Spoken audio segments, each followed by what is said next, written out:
My days start the same way. The sun comes up, I make tea for two, and then I remember there's only one of me to drink it.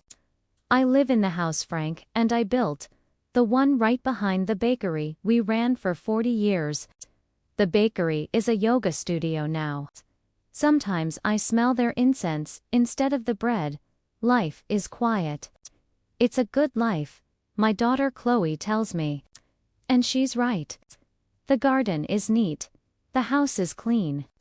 But the silence, well, it's a very loud silence. I never thought there was anything left to discover. I thought this was just the rest. The epilogue. But then, a scruffy, three-legged dog showed up. And he wasn't alone. Do you believe love has an age limit? Or that a heart, once broken, can ever truly heal whole? Let me know in the comments. This is what happened. The kitchen timer chimed, a small, tinny sound in the stillness. 7 a.m. 3 minutes. The perfect steep for her English breakfast tea. Margaret O'Brien moved with the easy, economical grace of someone who has performed the same tasks, in the same order, at the same time, for decades. She retrieved the tea strainer, tapped it against the side of the porcelain sink, and poured the steaming amber liquid into 2 mugs. One was a pale blue, faded from 1,000 washings. The other was a sturdy forest green, with a chip on the rim that her thumb automatically found. She placed both mugs on the small, oak bistro table by the window. She sat in her chair. The other chair, Frank's chair, remained empty. It had been empty for 8 years, 2 months, and 14 days. But who was counting? Margaret was. She wrapped her hands, the knuckles slightly swollen with arthritis, but the skin still soft, around her blue mug. She looked at the green one. Well, Frank, she murmured, her voice a little rusty from disuse. Ben's at it again. That truck of his sounds like a dying moose. Outside, her neighbor, Ben Carter, was indeed revving the engine of his vintage pickup, sending a plume of gray smoke over the fence line. Margaret sighed. It was, at least, a familiar noise. Her life was a tapestry of familiar noises. The 7 a.m. timer. The 8 a.m. news broadcast. The 10:30 a.m. EM of the mail truck. The 4 p.m. call from her daughter, Chloe, checking in on her way home from the flower shop. Hi, Mom. Just checking in. Need anything? No, dear. I'm fine. Are you sure? I could bring over dinner. Don't be silly, you're busy. How are the grandchildren? The conversation would follow its script, a comforting, predictable exchange that left Margaret feeling both loved and profoundly, achingly lonely. Chloe was a good daughter. But good daughters had their own lives, their own husbands, their own children to worry about. They couldn't be expected to fill the gaping, Frank-shaped hole in the center of Margaret's life. After her tea, Margaret deadheaded the petunias in her window box. She dusted shelves that were already clean. She tidied the living room, plumping cushions that no one had sat on, straightening a framed photo of her and Frank on their wedding day. They were so young. He was so handsome in his borrowed suit, his smile wide and confident. She was clutching his arm, her eyes shining with a future she couldn't possibly have predicted. She missed the smell of him, a mix of yeast, cinnamon, and the Old Spice aftershave he'd used his whole life. She missed the weight of his arm around her shoulders as they watched television. She missed the arguments about who had left the cap off the toothpaste. She missed the noise. The bakery, the flour mill, had been the thrumming heart of their lives. The 4 a.m. alarms, the clang of baking sheets, the constant chatter of customers, the ring of the bell over the door. It was a life of purpose, of creation. They were a team. Frank was the bread, solid and reliable. She was the pastry, all the intricate, sweet details. Now, the silence of her perfect, tidy house was a weight. It pressed down on her, magnifying the smallness of her world. The clock on the mantelpiece didn't just tick. It shouted, "Tick, you are alone. Talk, this is it." She picked up a book, one from the stack Chloe had brought her from the library. A thriller. Chloe thought they would get her mind going, but the words blurred. The plots seemed frantic, a world away from the slow, unchanging pace of her own. At 1 p.m., she made herself a sandwich. Turkey and Swiss, on whole wheat.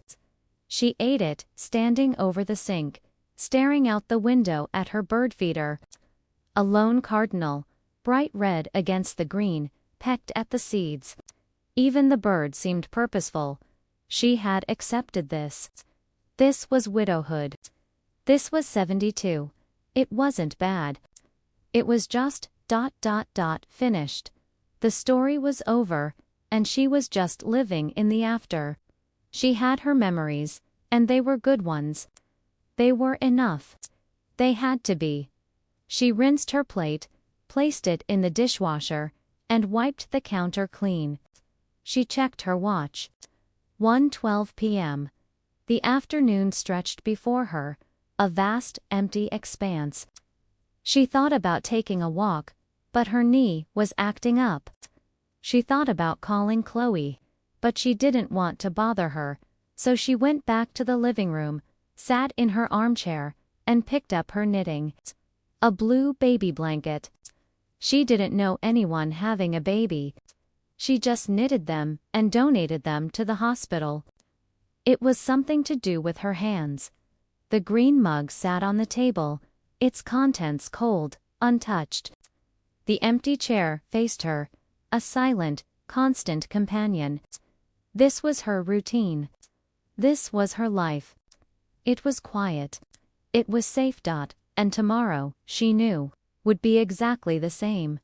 The following Tuesday began with a disruption. It was 10:31 a.m. 1 minute past the scheduled mail delivery. Margaret was at the window, watching for the familiar blue and white truck. When she saw it, a dog. It was a medium-sized terrier mix, the color of a dirty mop. It was also, she noted with a pang of pity, missing its left hind leg. It hobbled along with a surprisingly game hop-skip, its tail wagging tentatively. But it wasn't the dog that held her attention. It was the man holding its leash. She'd seen him before, of course. This was a small town. Thomas Riley. He'd been their mailman for decades. He'd been the one to deliver the mountains of cards and casseroles when Frank passed. He'd always had a kind word, a respectful nod. "Mornin', Mrs. O'Brien. Looks like another hot one." He'd retired a few years back. She hadn't seen him much since. Now, here he was, standing at her neighbor Ben's gate, apparently having a disagreement with the dog, who was sniffing intently at something under Ben's hedge. Tom Riley looked different than she remembered him in his crisp blue uniform. He wore a faded baseball cap, a simple flannel shirt, and jeans. He looked ... softer, older, yes, but also more relaxed. He tugged gently on the leash. "Come on, Buster. Nothing there for you, boy." The dog, Buster, gave a sharp, cheerful yip, and then, spotting Margaret in the window, trotted directly to her gate, planting his front paws on the white picket and letting out another bark. Margaret froze. She wasn't afraid of dogs, but she wasn't fond of them either. They were messy. They smelled. Frank had always wanted one. Just a little beagle, Mags, to keep the crumbs off the floor. She'd always said no. The bakery was enough work. Tom Riley looked up. his eyes meeting hers through the glass. A flush crept up his neck. I am so sorry, Mrs. O'Brien. Buster, down. He hurried over, his face a mask of apology. He's a new volunteer project. From the shelter. Still, learning his manners. I'm Tom Riley. I used to be your... I know who you are, Mr. Riley, Margaret said, surprised to find herself opening the front door and stepping onto the porch. The screen door creaked shut behind her. Please, call me Tom. And this, he said, gesturing to the three-legged dog who was now wagging his entire body, is Buster. He's enthusiastic. I see that. Margaret's gaze fell on the dog. He had one bright, intelligent brown eye, and one that was a milky blue. He was, objectively, a very strange-looking animal. And yet, he was looking up at her with an expression of such undiluted, hopeful joy that she felt an odd crack in her usual reserve. He's from the county shelter, Tom explained. His voice quiet, as if he was afraid of startling her. I've been volunteering there since since I retired. They have a senior for seniors program. Trying to get some of the older animals placed. Buster here, well, he's a hard sell. Old, 3 legs, and barks at trucks. Sounds like a handful, Margaret said, but the words came out softer than she intended. He is, Tom agreed, a small sad smile touching his lips. But he's good company.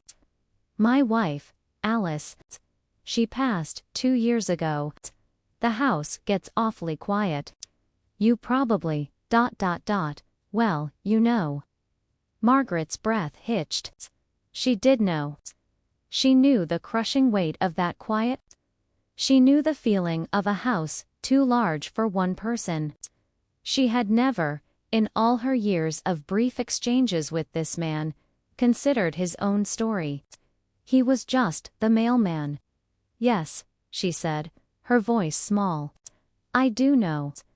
An awkward silence fell, broken only by Buster's happy panting.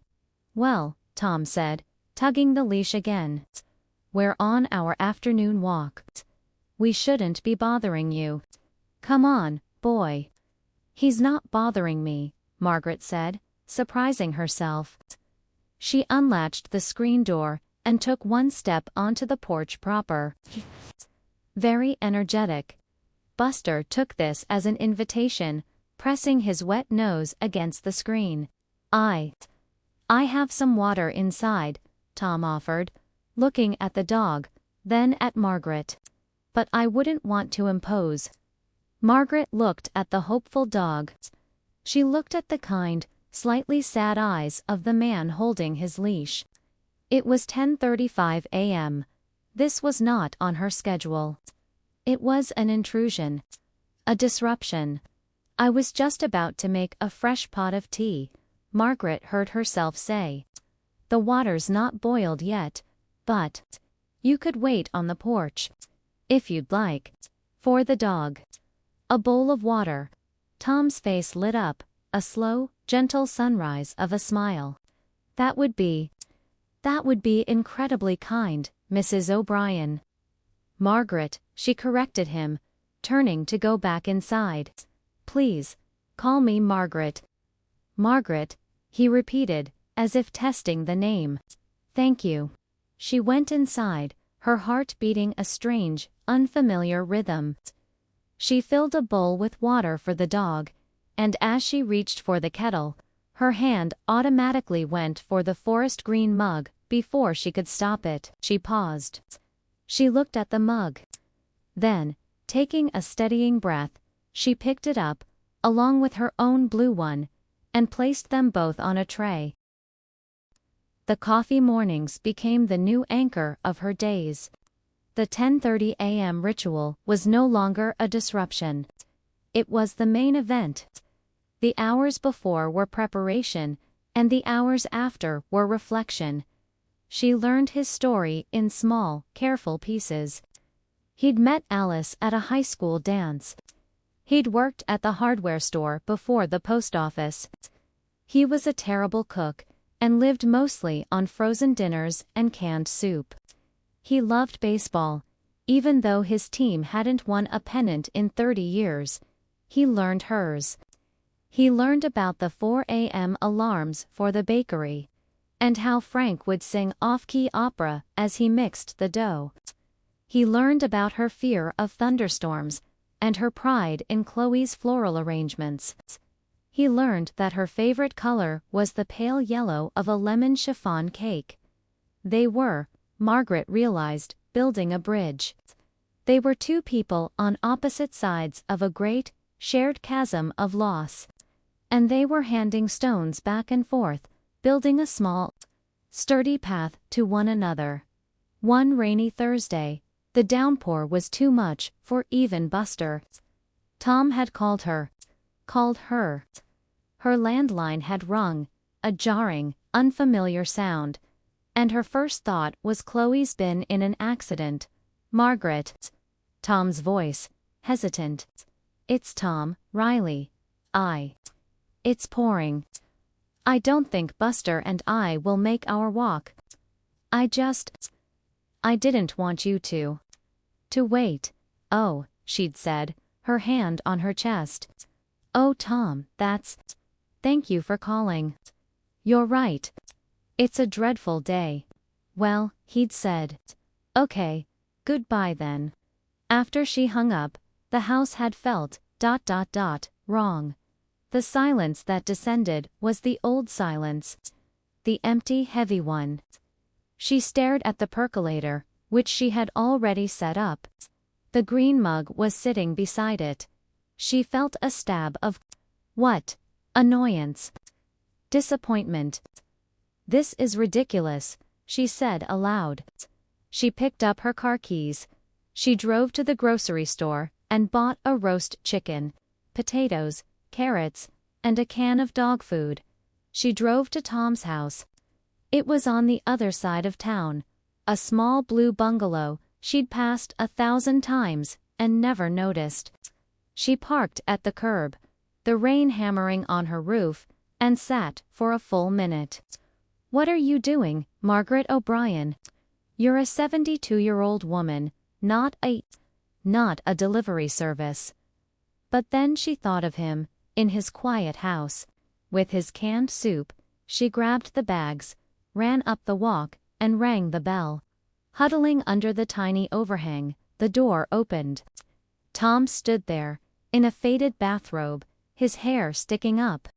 He stared at her, then at the grocery bags, as if she were an apparition. Margaret. Is everything okay? It's raining, she said, as if that explained everything. And I thought Buster might be hungry, and I don't like to eat roast chicken alone. His expression, she would never forget it. It was a look of such profound, naked gratitude that it almost made her weep. He stepped back, opening the door wider. Please, he said, his voice hoarse. Come in. His house was a man's house. It was tidy, but it was brown. The furniture was heavy. There were stacks of National Geographic on the coffee table. And everywhere, on every surface, were pictures of Alice. Alice on a beach. Alice in a garden. Alice holding a baby. Their son, David. It was a shrine. And Margaret suddenly felt like she was trespassing. I should go, she said, setting the bags on the floor. The chicken. No, he said, grabbing her arm, his grip surprisingly strong. No, please. Stay, let me make the coffee. So she stayed. She roasted the chicken in his unfamiliar oven. He set the table, using plates Margaret was sure hadn't been touched in years. They ate in his small kitchen, the rain lashing against the windows. Buster lay under the table, happily gumming a carrot she'd given him.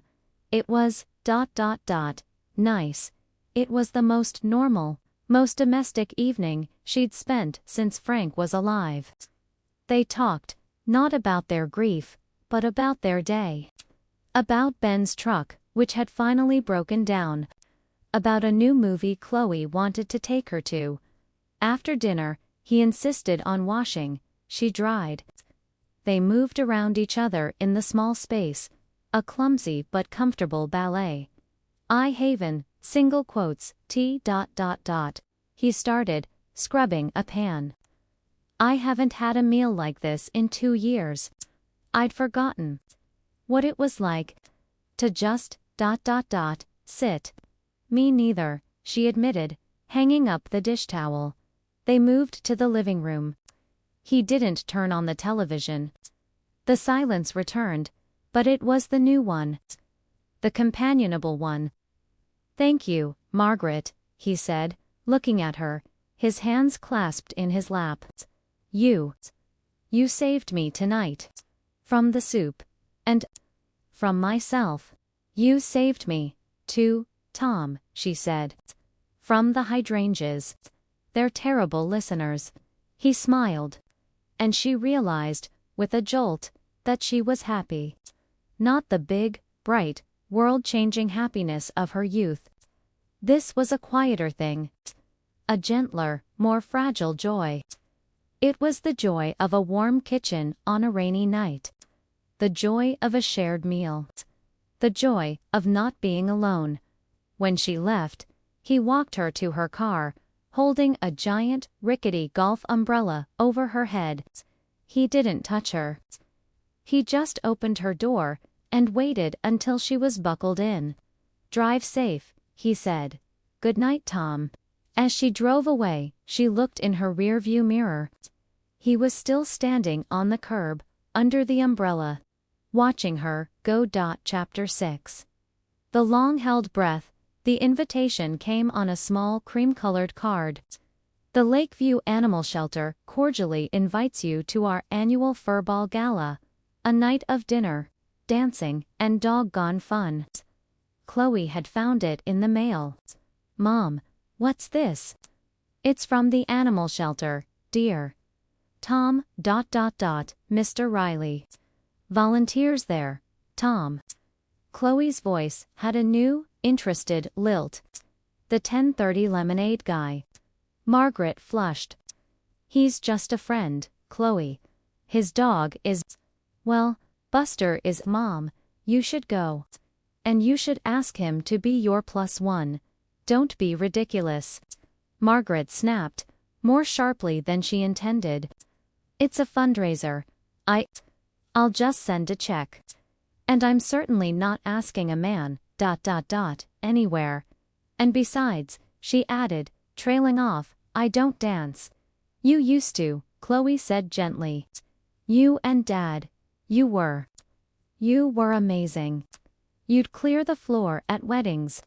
That was a long time ago, Margaret said, the familiar ache returning. Your father was the dancer. I just, followed. Well, maybe it's time you learned to lead. Or just to follow someone new.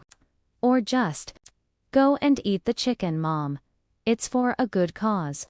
But the seed was planted. A gala. Dancing. It sounded terrifying.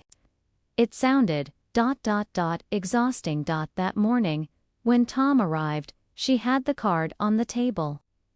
You got one too, I see, he said, pointing to it with his chin, as he accepted his coffee. You're going. I have to, he sighed, sitting in Frank's chair. I'm in charge of the silent auction table for dog-related paraphernalia. It's a thing. He looked miserable. A room full of people in suits, trying to outbid each other on a rhinestone-studded dog collar. It's Alice's nightmare. Alice's.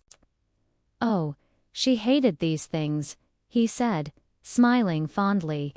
She'd say, why don't they just give the money and let the dogs have the chicken? But it's for the shelter, so I go. I sit at my table. I smile. You go alone. The question was out before she could stop it. He looked up, his expression unreadable. Yes, Margaret. I go alone.